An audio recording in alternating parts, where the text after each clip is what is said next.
Pour l'entrepreneur, se former et apprendre est quelque chose d'ultra important. Cependant, nous n'avons pas tous les mêmes capacités à comprendre les choses et surtout à les mémoriser et les apprendre. Dans cette vidéo, je vais te donner trois moyens. Trois moyens que j'applique personnellement moi dans ma vie et qui me permettent justement de mémoriser et d'apprendre plus rapidement des connaissances pour ensuite me servir dans l'entrepreneuriat. On va voir ça dans cette vidéo, mais juste avant ça, intro.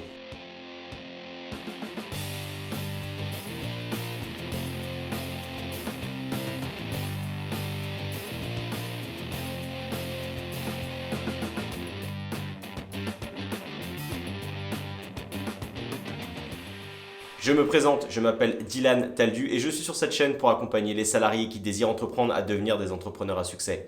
Laisse un j'aime sur cette vidéo pour me soutenir dans mon travail. Abonne-toi à la chaîne pour ne manquer aucune vidéo et ne rater aucun conseil. Pour ça, c'est très simple. Tu as juste à cliquer ici. Et également, pour les plus motivés d'entre vous, pour ceux qui veulent entreprendre ou qui viennent justement d'entreprendre, qui viennent de créer leur entreprise, j'ai une surprise, un cadeau de bienvenue. Ça se trouve dans le lien de cette description YouTube. Tu vas trouver un lien. Ça va te faire accéder à du contenu exclusif que je ne divulgue pas du coup sur YouTube. Je te laisse découvrir tout ça. C'est une valeur qui est assez importante. C'est gratuit, mais c'est une valeur qui est vraiment importante. Bref, je te laisse découvrir tout ça. Je vais donc te donner trois moyens effectivement d'apprendre et de mémoriser plus rapidement pour ta vie entrepreneuriale et ta vie personnelle également du coup. Le premier moyen, c'est un moyen que j'ai découvert finalement il y a bien longtemps, mais que c'est très récemment que j'ai compris le principe, le fonctionnement et l'importance. Ce moyen-là, si tu veux, c'est que quand j'étais plus jeune, j'avais l'école et moi, ça faisait deux, on est d'accord.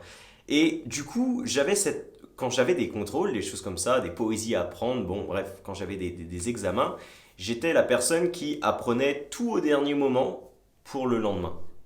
J'étais comme ça. Alors ça a des avantages, c'est encore frais dans la tête, il y a des choses qui nous viennent à l'esprit parce qu'on vient de les voir 5 minutes avant, ok, super. Mais on oublie quand même pas mal de choses, on n'est pas super efficace. C'est aussi, désolé du terme, c'est chiant, on va pas se le cacher, devoir réviser peut-être pendant 4-5 heures la veille d'un contrôle. Enfin, clairement, c'est vraiment pas le top.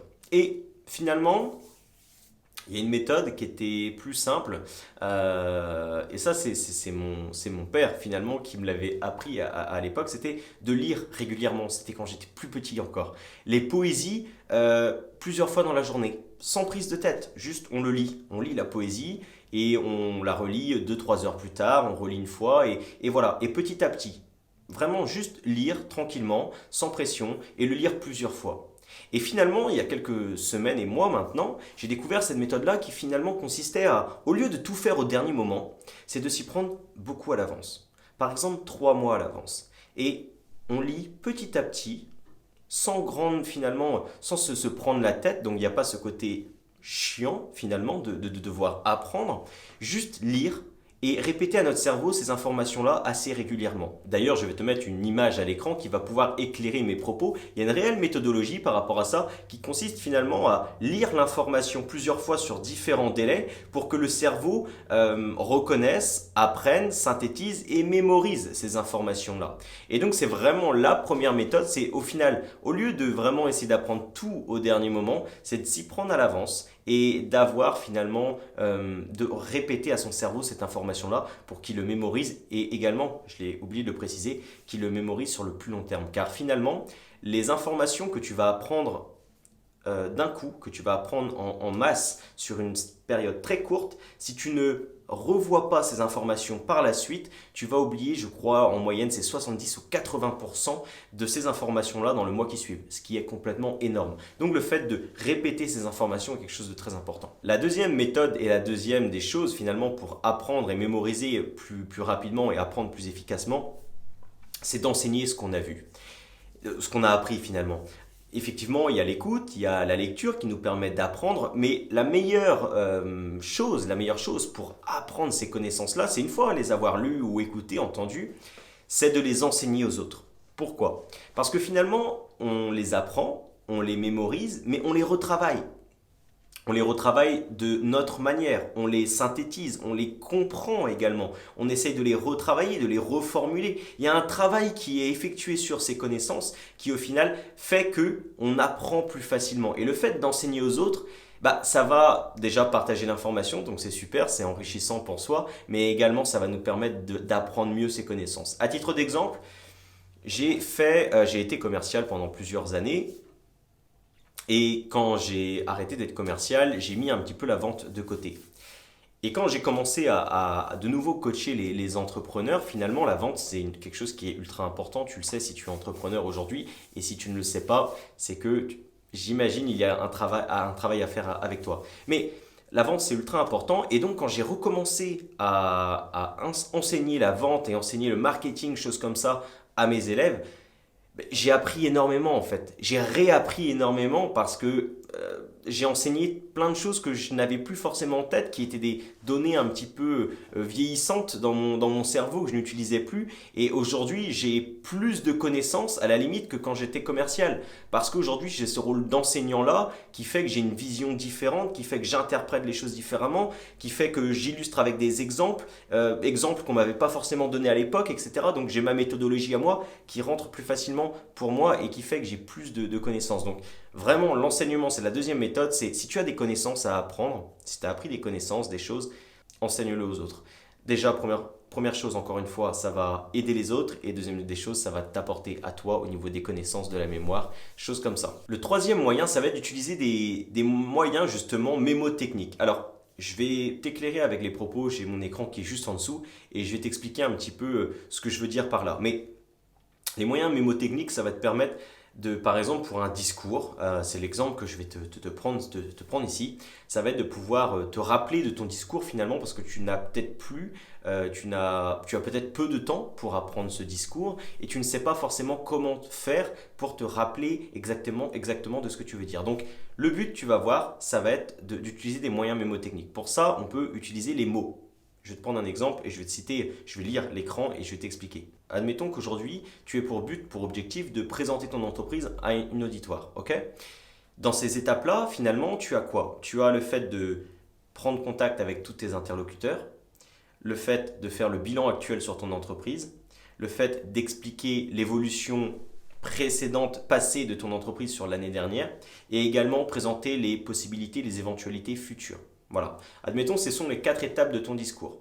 J'ai pris un discours relativement court pour éviter de faire trop long au niveau de la vidéo et que ça soit trop long à expliquer et complexe à expliquer également. Donc tu as ce discours-là à faire, mais admettons que tu ne sais plus, tu as peur d'oublier des étapes. Ce que tu pourrais faire, c'est très simple. C'est que pour chaque étape, finalement, de ton discours, tu mettes un mot. Ok? Tu l'associes avec un mot. Par exemple, pour prise de contact avec les interlocuteurs, tu pourrais prendre le mot enchanté. Pour le bilan actuel, tu pourrais mettre mon entreprise actuelle. Pour tout ce qui va être l'évolution de ton entreprise sur ces derniers temps, ça pourrait être évolution incroyable, si ton évolution a augmenté dans ton entreprise. Et pour le futur de l'entreprise à développer, le futur finalement, ça pourrait être futur enthousiasmant. Et avec ces 4 mots-là que tu as associés aux étapes de ton discours, tu pourrais faire une seule et même phrase. Cette phrase, elle pourrait être tout simplement « Enchanté à tous », premier mot. Je vais vous parler de mon entreprise actuelle et de son évolution incroyable. Ce n'est pas tout, également de son futur enthousiasmant. Le fait de faire une phrase avec ces 4 mots-clés, finalement, cette phrase-là, elle n'est pas compliquée à apprendre. Elle est très simple, il y a quelques mots, il y a 20 mots, elle n'est pas du tout compliquée à apprendre. Mais le fait d'apprendre cette phrase, tu vas avoir les 4 mots-clés, les 4 étapes clés dans l'ordre. J'espère que j'ai été clair dans mon explication, mais ce que je veux te dire là, c'est que finalement, tu as la structure de ton discours avec une seule phrase. Encore une fois, c'est un exemple qui est très court, ce que je viens de te prendre là, mais tu pourrais le faire sur un discours qui pourrait être plus long. Par exemple, tu pourrais mettre 10 ou 15 mots-clés, comme on vient de le voir, dans une seule et même phrase, ou un petit paragraphe qui serait beaucoup plus simple à apprendre qu'un long discours peut-être d'1 heure ou 1 heure et demie. Voilà, j'espère que tu as compris mon explication. Si ce n'est pas le cas, en tout cas, n'hésite pas à m'en faire part dans les commentaires. Je me ferai vraiment un réel plaisir de pouvoir t'y répondre. Donc là, finalement, ce qu'on vient de voir, c'est des exemples avec des mots qui nous permettent de constituer une phrase. Mais il y a aussi des moyens mémotechniques comme ceci, avec l'imaginaire. Le but, et ce que je vais prendre en exemple, ça va être d'imaginer une scène dans ta tête, une scène d'action, comme dans un film finalement. Et dans ce film-là, tu vas avoir des actions, des micro-mouvements, des choses qui vont te faire penser à l'ordre de ton discours. On va reprendre le même discours que précédemment. Ce que tu pourrais faire pour la phase, par exemple, où tu dois te présenter auprès de ton auditoire, ça pourrait tout simplement d'imaginer dans ta tête que tu rentres dans une pièce et il y a une personne qui te salue. D'accord? Tu associes ce moyen mémotechnique-là. Super, tu sais que c'est la phase où tu dois te présenter. Ensuite, tu continues dans cette pièce et là, tu vois le logo de ton entreprise apparaître. Tu sais que c'est le moment de présenter ton entreprise. Tu continues encore un petit peu plus loin et là, tu vois un graphique apparaître comme ceci avec une flèche verte où là, tu sais que tu dois parler de l'évolution de ton entreprise sur ces dernières années.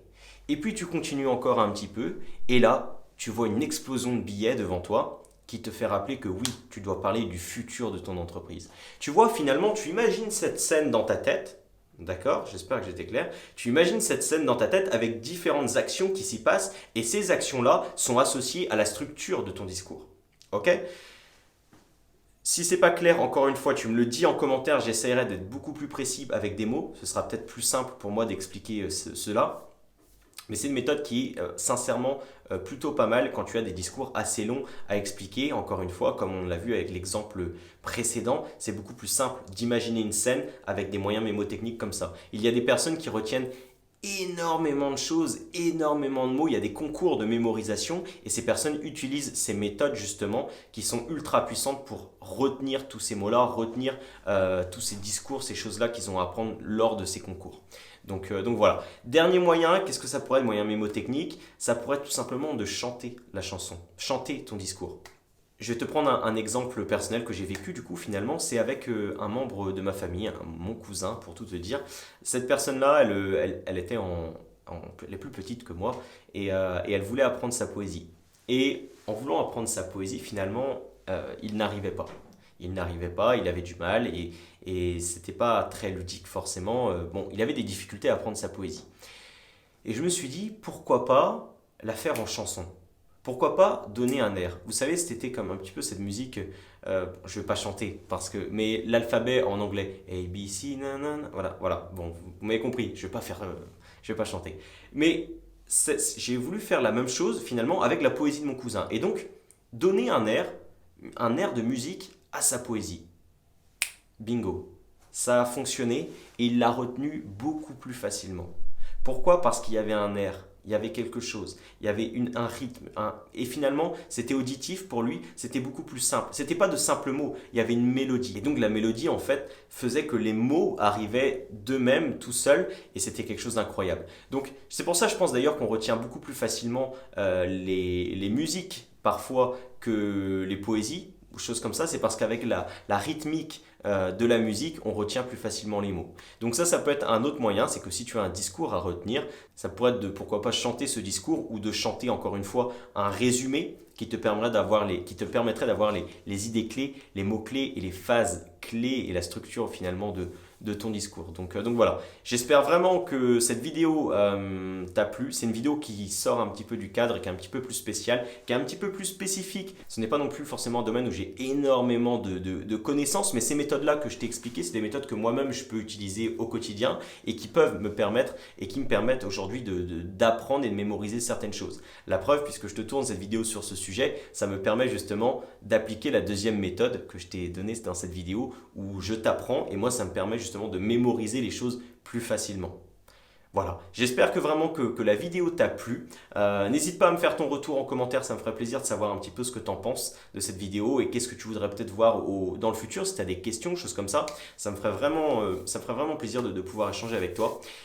Sinon, également, si tu es entrepreneur aujourd'hui et que tu cherches justement des moyens comme ça pour améliorer tes performances, tes compétences, que tu souhaites passer au niveau supérieur en tant qu'entrepreneur finalement, ce que je t'invite à faire, c'est très simple, c'est à cliquer sur le lien qui est disponible dans la description de cette vidéo YouTube. Je t'en ai parlé en tout début de vidéo, mais c'est du contenu exclusif que je vais t'offrir.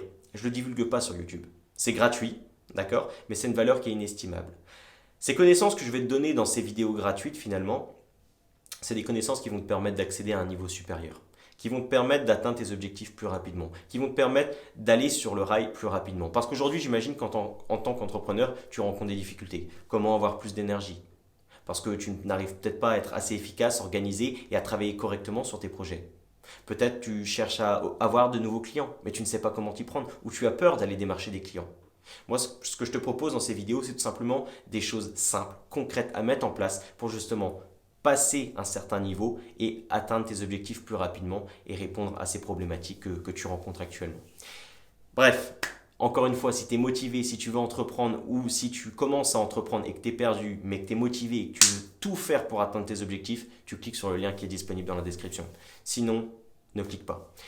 Je te remercie d'avoir regardé cette vidéo et je finirai tout simplement par te dire qu'il est de ton ressort de devenir le leader de ta vie, mais pour ça, tu dois passer à l'action maintenant. Salut!